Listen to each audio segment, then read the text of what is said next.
We're working on a project. Excited to be working with the Center of Excellence for Black Student Achievement once again. And we're celebrating the legacy of Mary Ann Shadd Cary and the Provincial Freeman.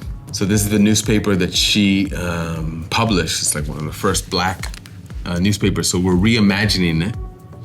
And we're working with students to create a digital newspaper for the present and for the future. I was really excited when the City of Toronto approached me about this project about highlighting the works of Mary Ann Shadd. I had known a little bit about her from some of my work advocating, for Black history in the city. But I was actually, as an artist educator, I was able to learn more about her work through this project, and I was actually blown away by what she was able to do as a woman in the 1800s.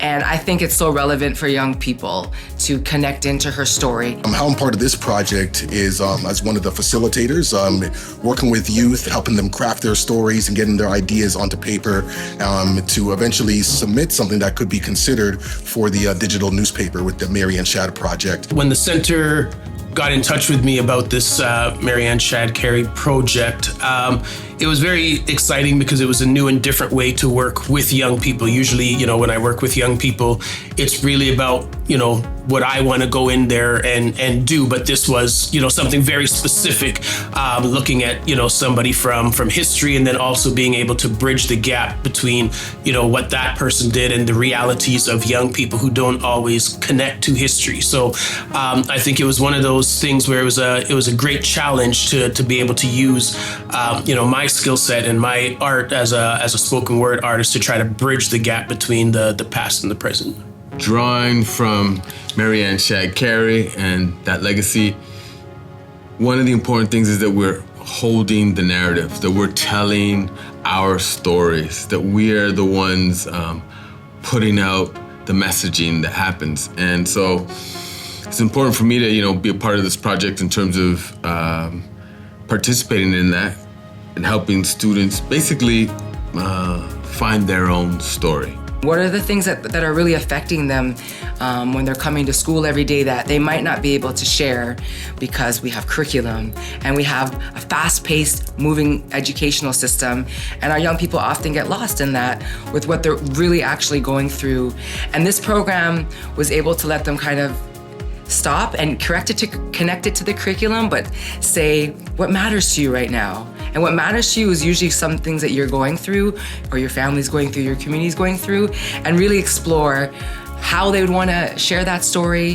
What do they want people to know, think, and feel through engaging with their artistic pieces, their digital storytelling. What I would like students to take away is the ability to know that we all have the ability to advocate, whether it's for ourselves or for others, and that we have a voice, so that if there's issues that we identify, we can speak about it, we can bring it to the forefront and encourage others for change. Someone's going to read or engage with your piece, and they're going to be moved to do something. And what will that something be is based on what you want it to be. And so I just think, I wish I had more opportunities like this as a young person to tap into my creativity, my storytelling, and what I was passionate about. And so the Mary Ann Shadd project, or the Reimagining Mary Ann Shadd project between the Toronto District School Board, the City of Toronto Museums and Heritage, was a really great synergy coming together with a lot of important pieces for our young people.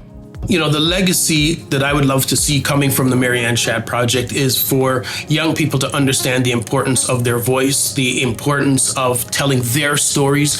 There's always going to be someone waiting to tell your story for you.